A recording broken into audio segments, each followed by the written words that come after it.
વિદ્યાર્થી મિત્રો, આજનો આપણો ટોપિક છે હિસ્ટેરિસિસ સાયકલ અથવા તો આપણે બી વર્સિસ એચનો ગ્રાફ.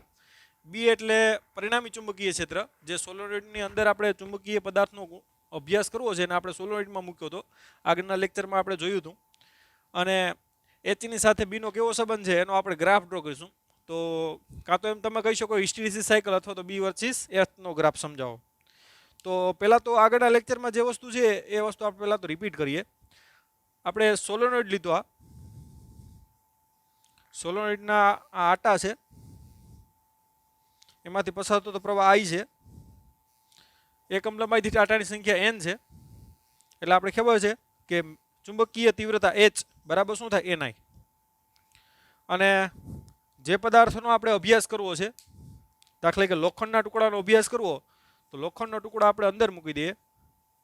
માનો કે એની લંબાઈ એ છે, 8 છેદનું ક્ષેત્રફળ એ છે, જે પણ છે. હવે આ લોખંડના ટુકડાને તમે ચુંબકીય ક્ષેત્રમાં મૂકો, કારણ કે સોલોનોઇડમાંથી વિદ્યુતપ્રવાહ પસાર કરો, તો આપણે ખબર છે કે આ બાજુ n બની જાય, આ બાજુ s બની જાય. n થી s આવી રીતે સમાન ચુંબકીય ક્ષેત્ર અંદર ઉત્પન્ન થાય. અને એ સમાન ચુંબકીય ક્ષેત્રમાં આ લોખંડનો ટુકડો છે, તો એની બધી ડાયપોલ છે એને ટોર્ક લાગશે. અને બધી ડાયપોલ છે એ ક્ષેત્રને કેવી રીતે ગોઠવાય, આવી રીતે સમાંતર ગોઠવાશે. એટલે કે એનું મેગ્નેટાઇઝેશન થાય. અને જેમ જેમ ચુંબકીય ક્ષેત્ર વધારો એટલે કે h વધારો ને, ટૂંકમાં પ્રવાહ વધે એમ h વધે ને, h વધે એટલે ચુંબકીય ક્ષેત્ર ખ્યાલ છે અંદર B બરાબર μ0h. પરિણામી ચુંબકીય ક્ષેત્ર B એ h વધશે એમ B પણ વધશે. હવે એનો આપણે ગ્રાફ ડ્રો કરવાનો છે. કેમ કે જેમ પ્રવાહ વધારો એમ ચુંબકીય તીવ્રતા વધે. ચુંબકીય તીવ્રતા વધે એમ અંદર વધારે ને વધારે ટૂંકમાં ચુંબકીય ક્ષેત્ર સ્ટ્રોંગ થતું જાય. અને વધારે ને વધારે આ ડાયપોલ છે એ સમાંતર ગોઠવાય. એટલે કે ટૂંકમાં એનું મેગ્નેટાઇઝેશન વધારે વધારે થાય. એટલે પરિણામી ચુંબકીય ક્ષેત્ર B છે એ વધતું જાય. કેમ કે બીનું સૂત્ર આ રીતે પણ આપણે લખ્યું હતું કે B બરાબર μ0 કૌંસમાં h પ્લસ m. હવે જે રીતે તમે h વધારશો એ રીતે m પણ વધશે. કે h વધારો ક્યારે વધે h, તો કે પ્રવાહ વધે તો h વધે. પ્રવાહ વધશે એટલે અંદરનું ચુંબકીય ક્ષેત્ર B0 વધે. કેમ કે B0 બરાબર શું થાય, μ0h. એટલે અંદરનું ટૂંકમાં B0 વધે એટલે વધારે વધારે ટૂંકમાં ટોર્ક લાગે, ડાયપોલ ક્ષેત્રને સમાંતર ગોઠવાય. અને ક્ષેત્રને સમાંતર ગોઠવાય તો ડાયપોલ મોમેન્ટ વધે. ડાયપોલ મોમેન્ટ વધે એટલે મેગ્નેટાઇઝેશન કેપિટલ M વધે. એ આપણે ચર્ચા આગળ પણ થઈ ગયેલ છે. એટલે જેમ h વધારો એમ m પણ વધે. અને એનો ગ્રાફ છે ને આ પ્રકારનો મળે તમને. આ બાજુ આપણે B રાખી દઈએ, આ બાજુ h રાખી દઈએ. B એટલે પરિણામી ચુંબકીય ક્ષેત્ર છે, ધ્યાન આપજો. જો h 0 હોય તો આ B પણ કેવું હોય, 0. શરૂઆત છે અહીંથી. જેમ તમે h વધારો એમ ટૂંકમાં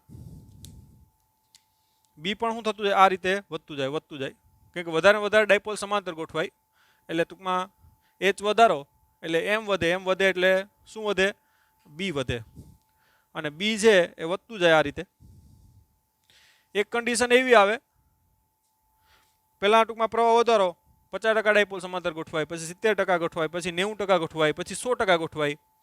100% ગોઠવાઈ જાય પછી ટૂંકમાં પ્રવાહ વધારો તો ખાસ કંઈ પછી ફરક પડવાનો છે નહીં. એટલે શરૂઆતમાં જેમ h વધારો ને એમ B પણ આ રીતે વધતું જાય વધતું જાય. પછી 100% ડાયપોલ ગોઠવાઈ જાય સમાંતર. પછી ટૂંકમાં h વધારવાથી B કંઈ ખાસ વધવાનું છે નહીં. કેમ કે બધી ડાયપોલ સમાંતર ગોઠવાઈ ગઈ, જેટલું B વધવાનું હતું એ વધી ગયું. તો આ જે પોઈન્ટ છે ને, આને O કહી દે અને A. તો એ પોઈન્ટ છે ને એ સંતૃપ્ત મેગ્નેટાઇઝેશન કહેવાય ને.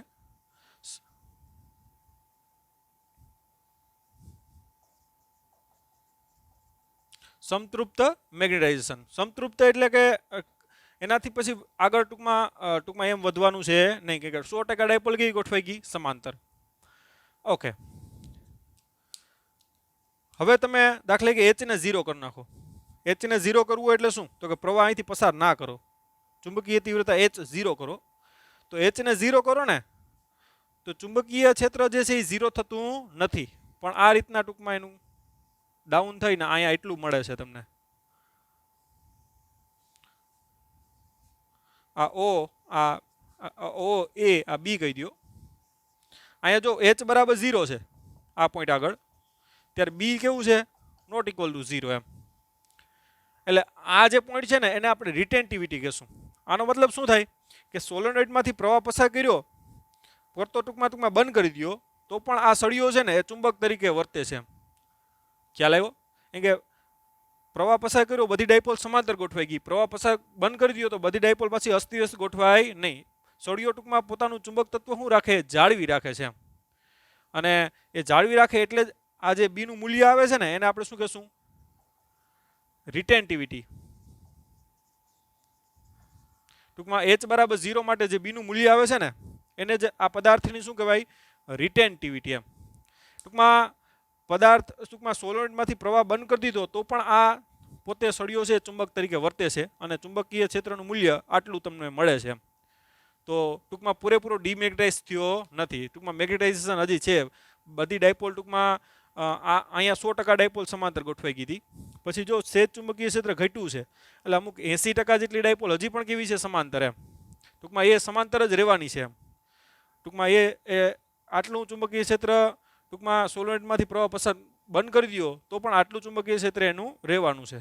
તો H બરાબર 0 માટે જે બીનું મૂલ્ય મળે છે તમને એને જ આપણે શું કહીશું? રિટેન્ટિવિટી.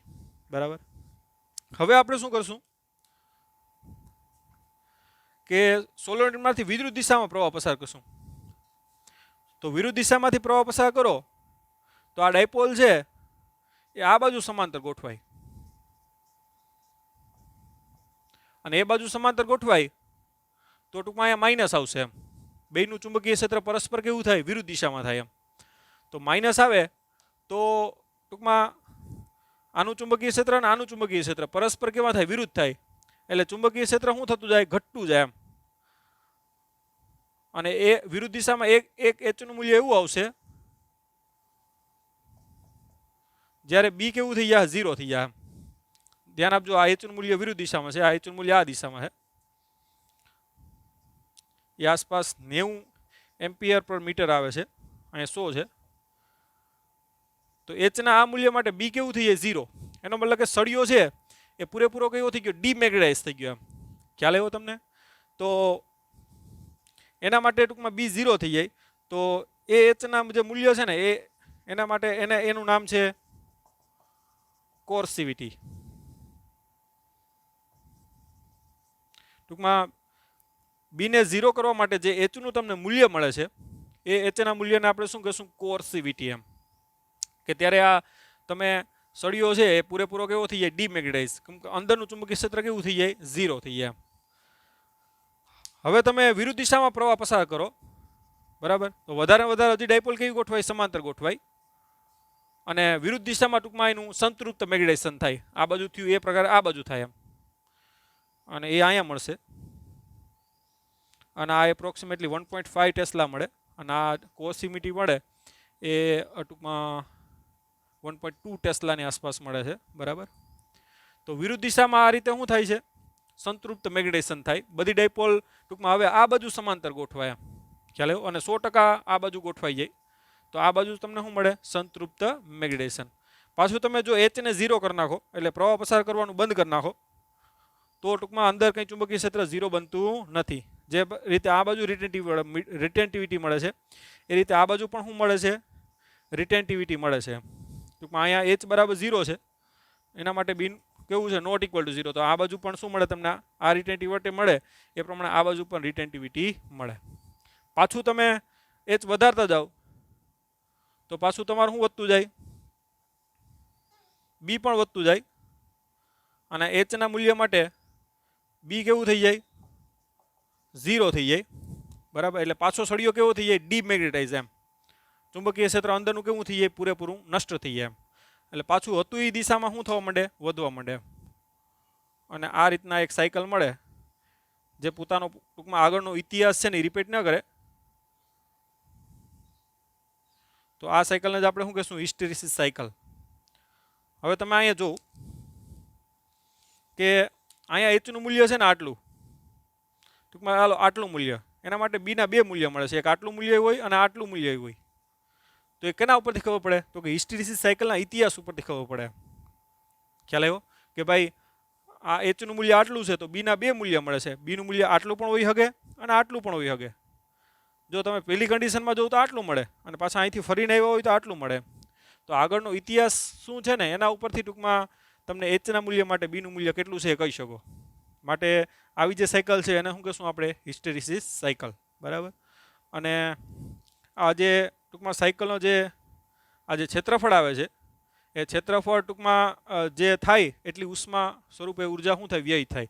એટલે કે ડાયપોલ આ બાજુ સમાંતર ગોઠવાય, આ બાજુ સમાંતર ગોઠવાય. એને કારણે શું થતું હોય તો કે આ જે સળિયો છે એ આખો ગરમ થતો હોય અને ગરમ થતો હોય તો એ કેમાં રૂપાંતર થાય? ઉષ્મા ઉર્જામાં રૂપાંતર થાય. અને એ ઉષ્મા ઉર્જા કેટલી? તો કે આ હિસ્ટેરિસિસ સાયકલનું તમે ક્ષેત્રફળ મેળવો ને એ ક્ષેત્રફળ જેટલું મળે એટલી ટૂંકમાં ઉર્જા પ્રતિ કદ દીઠ એમ ટૂંકમાં શું થાય? ઉષ્મા સ્વરૂપે વેડફાય પર સાયકલ. બરાબર. પર સાયકલ. ધ્યાન આપજો. આ એક સાયકલ પૂરી થઈ, આ ક્ષેત્રફળ મેળવો એ પર સાયકલ ટૂંકમાં ઉષ્મા ઉર્જા સ્વરૂપે વ્યય થાય એ બતાવે. 2 સાયકલ હોય તો 2 ગુણ્યા ટૂંકમાં ક્ષેત્રફળ કરવું પડે. 5 સાયકલ હોય તો 5 ગુણ્યા ટૂંકમાં શું કરવું પડે? ક્ષેત્રફળ કરવું પડે. કેમ કે એક સાયકલમાં જે ટૂંકમાં ક્ષેત્રફળ મળે ને એ એક સાયકલમાં ટૂંકમાં ઉષ્મા ઉર્જા સ્વરૂપે વ્યય થાય એ દર્શાવે. તો એ પણ ટૂંકમાં ખાસ તમારે પાછળ નોટ કરવાનું, કેમ કે નીટમાં ટોપિકમાં એ આવે છે. બરાબર. તો એ ખાસ લખી નાખજો કે હિસ્ટેરિસિસ સાયકલ દ્વારા તે ઘેરાતું ક્ષેત્રફળ છે એ પર સાયકલ દીઠ ઉષ્મા ઉર્જા સ્વરૂપે શું થાય? વ્યય થાય. કેમ કે આ ડાયપોલ છે પહેલાં આ બાજુ સમાંતર ગોઠવાતી હોય, પછી આ બાજુ ટૂંકમાં એના ઘણા બધા શું થતા હોય? ઇલેક્ટ્રોનના અથડામણ થતી હોય. તો એને કારણે તમારી ઉર્જા છે એ ઉષ્મા સ્વરૂપે ગરમ થાય ટૂંકમાં સળિયો અને એ સ્વરૂપે વેડફાય. અને ગણવું હોય તો આ ક્ષેત્રફળ તમારે ગણવાનું થાય. ઓકે. તો આ થઈ ગયું હિસ્ટેરિસિસ સાયકલ. લખી નાખો. હવે નેક્સ્ટ ટોપિક કાયમી ચુંબક અને વિદ્યુત ચુંબક. આપણે ખબર છે કાયમી ચુંબક એક પ્રકારનો ગજિયો ચુંબક છે, એક પ્રકારનું કાયમી ચુંબક છે જે ટૂંકમાં એનું ચુંબકીય ક્ષેત્ર કાયમી માટે જાળવી રાખે. અને કાયમી ચુંબક બનાવવા માટે આપણે ખ્યાલ છે કે ફેરોમેગ્નેટિક પદાર્થનો આપણે ઉપયોગ કરીએ છીએ. તો પહેલાં આપણે હિસ્ટ્રીની વાત કરીએ કે કઈ રીતે પહેલાં કાયમી ચુંબક બનાવવામાં આવતા એમ.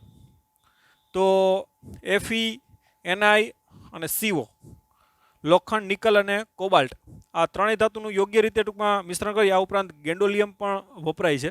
પણ મોટાભાગે આ 3 ધાતુનું મિશ્રણ યોગ્ય રીતે કરી અને એક પદાર્થ બનાવવામાં આવે, મિશ્ર ધાતુ. અને એ પદાર્થ છે એને પહેલાં 400 વર્ષ પહેલાં કઈ રીતે કાયમી ચુંબક બનાવવામાં આવતા ને એની વાત કરીએ, પછી અત્યારે કઈ રીતે બનાવે છે એની વાતચીત કરશું આપણે. તો પહેલાં કાયમી ચુંબક છે આ 3 પદાર્થનું યોગ્ય રીતે મિશ્રણ કરી અને ટૂંકમાં એને ઉત્તર દક્ષિણ દિશામાં આવી રીતે, દાખલા કે કોઈ પદાર્થ આવી રીતે બનાવ્યો આ ત્રણેયનો ઉપયોગ કરીને. પછી એને ઉત્તર, પૃથ્વીના ઉત્તર અને દક્ષિણ, કે પૃથ્વી આપણું ચુંબકીય ક્ષેત્ર ધરાવે છે, આપણે ખ્યાલ છે. તો આને ઉત્તર દિશે દક્ષિણ દિશામાં રાખી અને હથોડી વડે શું કરવામાં આવતું? ઠપકારવામાં આવતું. સતત ઠપકારી રાખે તો આ બાજુ ટૂંકમાં N થઈ જાય ને આ બાજુ શું થઈ જાય? S થઈ જાય. અને આ છે એ કાયમી માટે ટૂંકમાં ચુંબક તરીકે વર્તવા માંડે. તો આ એક ટૂંકમાં જૂની રીત છે, 400 વર્ષ પહેલાંની રીત ટૂંકમાં આને માનવામાં આવે છે. આ ઉપરાંત એક બીજી રીત પણ છે કે કોઈ એક કાયમી ચુંબક ટૂંકમાં લેવાનો થાય, આને ઉત્તર દક્ષિણ દિશામાં રાખવાનું થાય પૃથ્વીના. પછી શું કરવાનું કે એક જે ગજિયો ચુંબક હોય એને એક સાઈડ આવી રીતે ઘસવાનો, સતત અહીંથી ઘસવાનો, પાછો અહીંથી ઉપાડી લેવાનો, પાછો અહીંથી ઘસવાનો.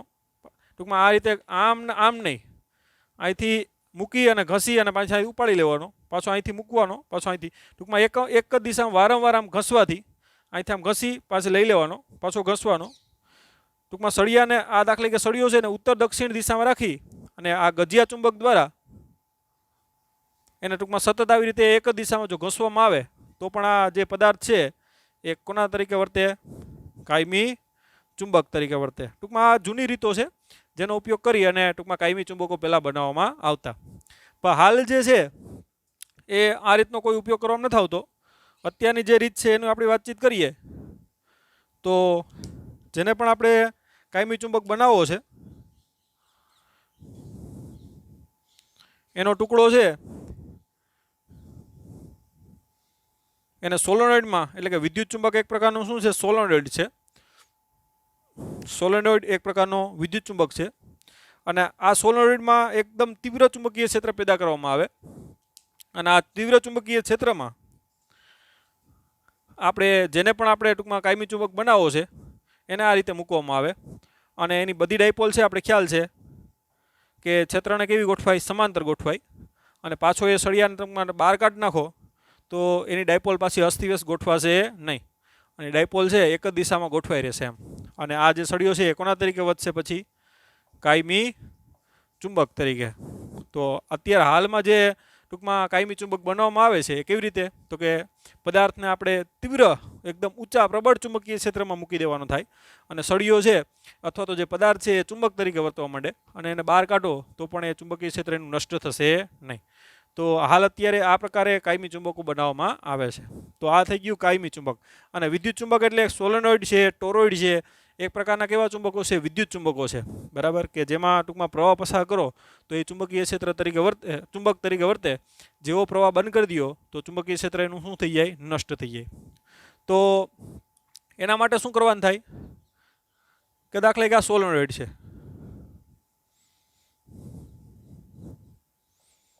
ઓકે, હવે સોલેનોઇડ છે એમાં વિદ્યુત પ્રવાહ પસાર કરો તો તેનું ચુંબકીય ક્ષેત્ર B બરાબર કેટલું હોય? μ0 Ni અથવા તો μ0 H, બરાબર. હવે અહીંયા અંદર શું હોય? શૂન્યાવકાશ અથવા તો હવા હોય, તો એને કારણે ખાસ એટલું બધી તમે ઊંચું ચુંબકીય ક્ષેત્ર મળે નહીં. દાખલા કે વિદ્યુત ચુંબકનો ઉપયોગ કરી અને તમારે બહુ ઊંચું ચુંબકીય ક્ષેત્ર મેળવવું, દાખલા કે ક્રેન જે હોય છે, ક્રેનમાં ખ્યાલ છે તમને કે વાહનોને ઊંચકવા માટે એનો ઉપયોગ થાય, તેના માટે ચુંબકીય ક્ષેત્ર એકદમ કેવું જે સ્ટ્રોંગ હોવું જોઈએ. પણ અહીંયા જે વિદ્યુત ચુંબકમાંથી ચુંબક મળે છે, ચુંબકીય ક્ષેત્ર એટલું વીક છે કે જે ટૂંકમાં ક્રેન તરીકે કામ આપી શકે નહીં. તો આનું ચુંબકીય ક્ષેત્ર વધારવું હોય તો અંદર શું કરી શકો તમે? તો કે નરમ લોખંડનો ટુકડો મૂકી શકો. શું મૂકી શકો? નરમ લોખંડ. અને નરમ લોખંડ માટે આપણે ખબર છે કે B છે એની આ માધ્યમ શૂન્યાવકાશને બદલે નરમ લોખંડનો ટુકડો આવી જાય તો એની μ×H થઈ જાય, જ્યાં μ એટલે લોખંડની શું થાય? પરમિબિલિટી. પહેલાં શૂન્યાવકાશ હતો એટલે μ0, હવે લોખંડ છે એટલે શું મૂકશું આપણે? μ. અને μ બરાબર શું થાય? કે μના છેદમાં μ0 બરાબર μr લખાય. તો μ બરાબર શું લખાય? μ0 μr, જે સૂત્ર આપણે તારવેલા જ છે. અને નરમ લોખંડની જે ટૂંકમાં μr હોય છે એ ટૂંકમાં 1,00,000 જેટલી પણ હોય છે, બરાબર, 1,000 જેટલી, 1,000થી લઈને 1,00,000 સુધી હોય છે. એમ તો ચુંબકીય ક્ષેત્ર 1,00,000 ગણું આના કરતાં વધી જાય. તો આવી રીતે ઊંચું ચુંબકીય ક્ષેત્ર તમારે મેળવવું હોય તો આવી રીતે યોગ્ય પદાર્થ મૂકી અને પણ તમે ચુંબકીય ક્ષેત્ર વધારી શકો, બરાબર. અને નરમ લોખંડમાં પાછું એવું હોય કે જેવો પ્રવાહ બંધ કરી દો ને તો આ સળીઓ છે ચુંબક તરીકે ન વર્તે, આની જેમ. ખ્યાલ આવ્યો તમને? કાયમી ચુંબકમાં તો શું હોય કે આનું યોગ્ય મિશ્રણ હોય એનો સળિયો હોય, ખ્યાલ આવ્યો? અને એ પાછો બહાર કાઢો તો એનું કાયમી ચુંબક જાળવી રાખે. જ્યારે આમાં શું હોય કે જેવો પ્રવાહ બંધ કરો ને તો આનું ચુંબકીય ક્ષેત્ર અંદરનું શું થઈ જાય? નષ્ટ થઈ જાય. તો ક્રેનમાં એ જ જરૂરી છે ને, જેવો પદાર્થને ઉંચકો ચુંબક તરીકે વર્તે, મૂકવું હોય ત્યારે ફટાફટ શું થઈ જવું જોઈએ? ચુંબક તરીકે વર્તવું જોઈએ નહીં. માટે નરમ લોખંડ છે એનો ટૂંકમાં આપણે સોલેનોઇડની અંદર રાખી અને ચુંબકીય ક્ષેત્ર ટૂંકમાં હજારો ગણું કરી શકો એનું, અને એ રીતે ટૂંકમાં એનું ચુંબકીય ક્ષેત્ર વધારી શકાય આના કરતાં. તો આવી રીતે વિદ્યુત ચુંબકનું ચુંબકીય ક્ષેત્ર વધારવું હોય ને તો સોલેનોઇડની અંદર યોગ્ય માધ્યમ ભરી અને ટૂંકમાં એ વધારી શકાય. અને યોગ્ય માધ્યમ તરીકે ખાલી Fe લ્યો, ખાલી Ni લ્યો, ખાલી CO લ્યો, આનું યોગ્ય મિશ્રણ લ્યો તો શું થઈ જાય? તો એ એનું કાયમી ચુંબક બની જાય. એમ તો એ કરવા નથી. વિદ્યુત ચુંબકમાં તો શું હોય? પ્રવાહ પસાર કરો તો ચુંબક તરીકે વર્તવું જોઈએ, પ્રવાહ બંધ કરી દો તો ચુંબક તરીકે વર્તવું જોઈએ નહીં. તો આવી રીતે વિદ્યુત ચુંબકનો ઉપયોગ છે એ ક્રેનમાં થાય, પછી આપણે લાઉડ સ્પીકર આવે એમાં થાય, પછી ઘંટડીઓમાં થાય, અલાર્મ ઘંટડીઓમાં. તો એ બધામાં શું હોય કે જેવો પ્રવાહ પસાર કરો ચુંબક તરીકે વર્તવું જોઈએ, પ્રવાહ બંધ કરો ચુંબકીય ક્ષેત્ર નષ્ટ થઈ જવું જોઈએ. તેના માટે ખાસ કરીને નરમ લોખંડ વપરાય, કેમ કે નરમ લોખંડની જે રિટેન્ટિવિટી હોય ને એ ઓછી હોય. આ ઉપરાંત કોર્સિવિટી હોય એ પણ કેવી હોય? ઓછી હોય. તો એ રીતે એના બે પ્રકાર ટૂંકમાં પડે છે, હાર્ડ ફેરોમેગ્નેટિક અને સોફ્ટ ફેરોમેગ્નેટિક. હાર્ડ ફેરોમેગ્નેટિકમાં શું હોય કે એની હિસ્ટેરિસિસ સાયકલ પોળી હોય, અને સોફ્ટ ફેરોમેગ્નેટિકમાં એની હિસ્ટેરિસિસ સાયકલ જે હોય એ કેવી હોય? સાંકડી હોય, બરાબર. આનું ચુંબકીય ક્ષેત્ર નષ્ટ ન થાય, આનું ચુંબકીય ક્ષેત્ર ફટાફટ શું થઈ જાય? નષ્ટ થઈ જાય. તો આ રીતે બે પ્રકાર પડે, અને હાર્ડ ફેરોમેગ્નેટિક બોલાય અને શું બોલાય? Soft ferromagnetic. અને સોફ્ટ ફેરોમેગ્નેટિક ઉપયોગ નરમ લોખંડ છે એક પ્રકારનો સોફ્ટ ફેરોમેગ્નેટિક છે, એનો ઉપયોગ જ કેમાં થાય? ક્રેનમાં થાય, લાઉડ સ્પીકરોમાં થાય, ઘંટડીઓમાં થાય, બરાબર, અલાર્મ ઘંટડીઓમાં. તો એ રીતે પણ લાસ્ટમાં તમારે લખવાનું થાય. તો આ થઈ ગયું વિદ્યુત ચુંબક, કાયમી ચુંબક અને એના ઉપયોગો. લખી નાખો. ઉદાહરણ નંબર 11 જુઓ. રકમમાં શું બધા? એક ફેરોમેગ્નેટિક આયન એટલે લોખંડમાં એક ડોમેઇન સમઘન આકારનું છે. સમઘન એટલે બધી બાજુની લંબાઈ સરખી હોય ને એ તમને આપી દીધી L બરાબર 1 માઇક્રોમીટર. આ ડોમેનમાં રહેલા આયન પરમાણુની સંખ્યા, ડોમેનની મહત્તમ શક્ય એવી ડાયપોલ મોમેન્ટ અને ડોમેનનું મેગ્નેટાઇઝેશન આપણે મેળવવાનું છે, શોધવાનું છે. ટૂંકમાં એની ડાયપોલ મોમેન્ટ M અને મેગ્નેટાઇઝેશન કેપિટલ M, મહત્તમ મેગ્નેટાઇઝેશન, બધી ડાયપોલ સમાંતર ગોઠવાય એના માટે. એટલે અહીં પણ મેક્સ કરી નાખીએ અને અહીં પણ મેક્સ કરી નાખીએ, મહત્તમ મેળવવાનું છે. આયનનું પરમાણુય દળ છે ને, આયન એટલે લોખંડ, એ 55 ગ્રામ પ્રતિ મોલ છે. ઓકે. અને એની ઘનતા છે એ 7.9 ગ્રામ પ્રતિ સેન્ટીમીટર ક્યુબમાં છે. ઓકે. આયનના પરમાણુની ડાયપોલ મોમેન્ટ, એક સિંગલ પરમાણુ લ્યો ને, સિંગલ પરમાણુની ડાયપોલ મોમેન્ટ છે સ્મોલ m, એ 9.7 ગુણ્યા 10⁻²4 એમ્પિયર મીટર સ્ક્વેર છે. ઓકે. એક જ પરમાણુની, આવા તો કેટલા પરમાણુ, 55 ગ્રામ, સોરી અહીંયા કેટલા દળ છે એ પહેલાં મેળવવાનું થાય, દળ ઉપરથી પહેલાં સંખ્યા મેળવવાની થાય, ત્યારબાદ તમને એમ મેક્સ મળશે. બરાબર. તો પહેલાં તો અહીં કદ કેટલું છે, આ ડોમેન છે એક સમઘન છે, સમઘનની બાજુની લંબાઈ સરખી હોય અને એ તમને આપી દીધી આટલી. હવે પહેલાં કદ મેળવી લઈએ. અહીં કદ V બરાબર શું થાય, L ક્યુબ. સમઘન છે, સમઘનનું કદ કેટલું થાય, L ક્યુબ. એટલે 10⁻6 નો ઘન કેટલો થાય, 6 × 18. 10⁻, કેટલું થાય, 18. એનો જો માઇક્રો સેન્ટીમીટર છે કે માઇક્રોમીટર છે એ જોવાનું થાય.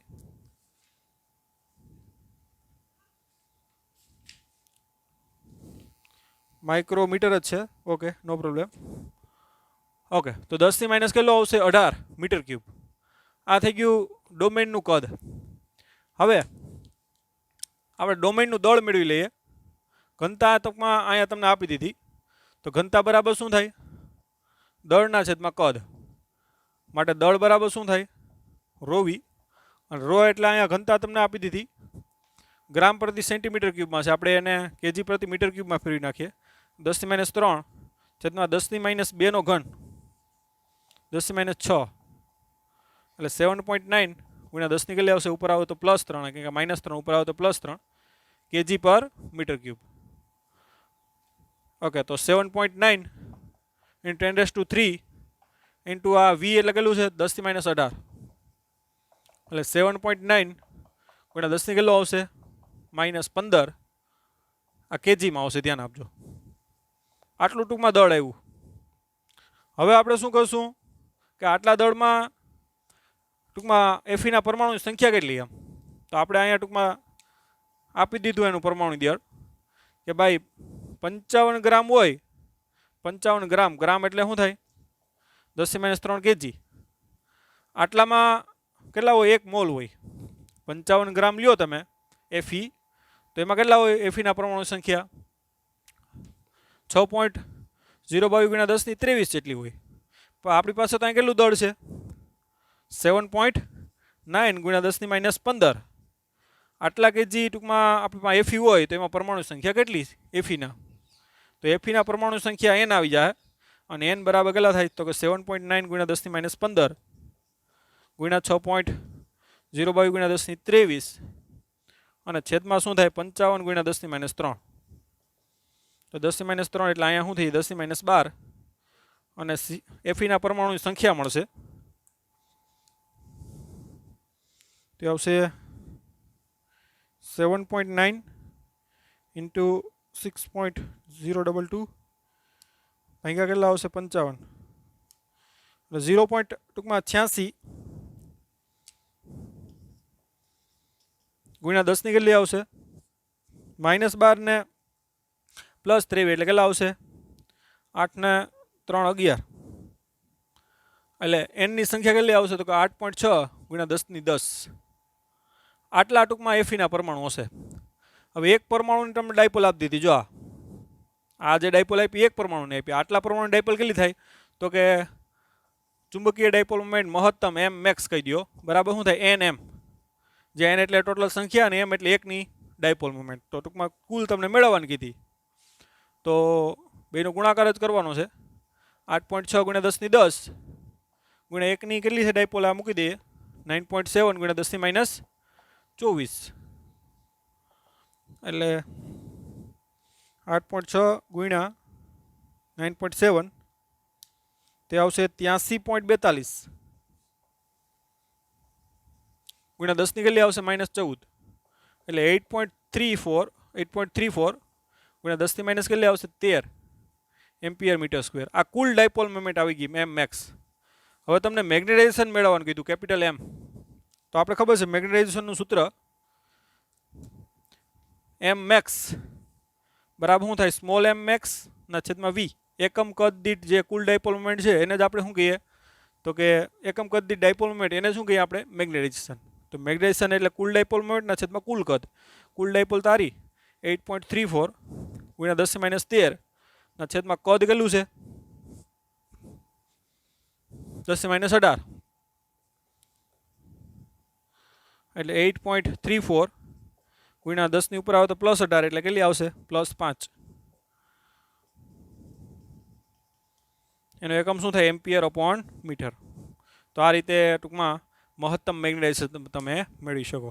તો લખી લ્યો બંને વસ્તુ મેળવવા માટે આપણે ટૂંકમાં એનું પહેલાં તો દળ મેળવવું પડે. એ દળના આધારે એમાં સંખ્યા કેટલી છે એ મળી જાય અને સંખ્યા ઉપરથી પછી તમને એમ મેક્સ મળે અને એમ મેક્સ મળે એટલે કેપિટલ એમ મેક્સ મળે તમને બરાબર. તો આવી રીતે સ્ટેપ બાય સ્ટેપ દાખલો તમે ગણી શકો. લખી નાખો.